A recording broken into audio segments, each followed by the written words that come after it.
Shogun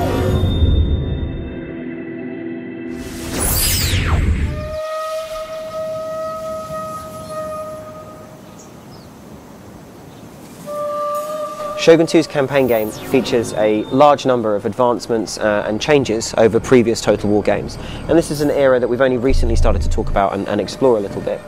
In terms of the actual campaign game itself, one of the major changes for the actual overall visual aspect is this unique combination of 2D and 3D artwork. And this is a first for a Total War game, and we've done this for a couple of reasons. The first is that when you take a look at the map, each of the 10 clans that you can choose to play start with just one region under their control.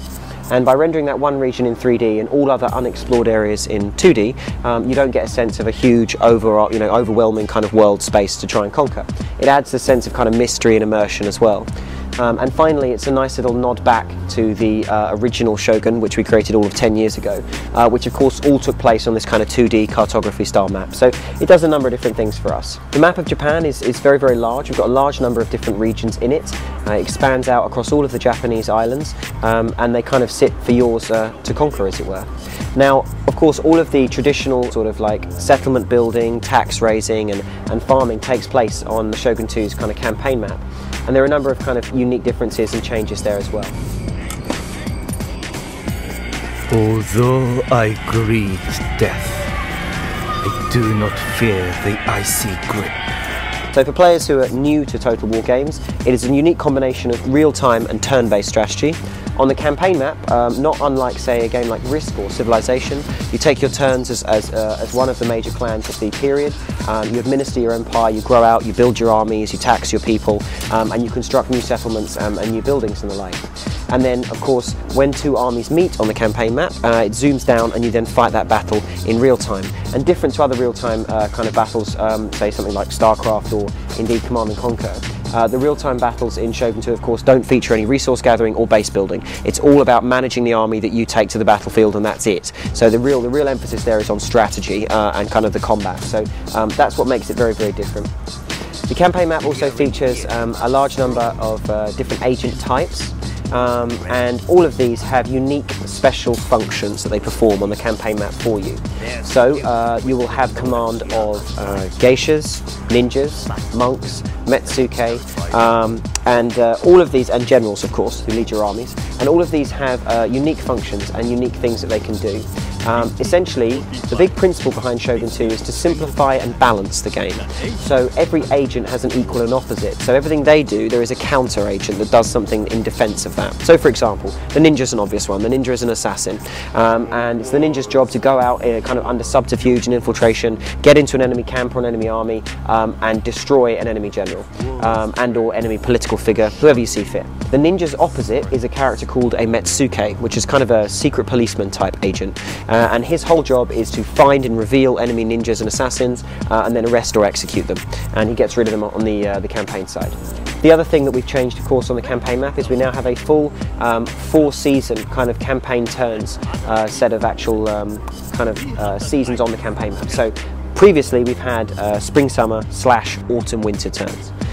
But now we actually have a full 4-season model, so you have a full spring, full summer, a full autumn and a full winter. Now what that does is, of course, it affects like the microeconomics of the game, so stuff like the harvests and everything you get, the resources and that sort of stuff, and taxation, but most critically, of course, it affects the battlefields that you fight on. Fighting somewhere in winter and fighting on exactly the same location in the summer are two very different experiences. They have unique differences on the troops and everything else, as we've previously spoken about, and they'll also do a variety of different things to the factions themselves, and all of these, as I say, figure into the game. And in addition to that, we've got some nice different kind of seasonal effects for lighting and everything else, and it makes things look really nice. Now there are kind of two major tiers, or three I suppose, to the units in Shogun 2, when you're raising armies that you then use on the battlefield. So your first tier of units are like Ashigaru, they're peasants. They're available right from the start, you can recruit them at almost any of your settlements, and essentially they're untrained kind of light infantry, as it were. They're willing amateurs.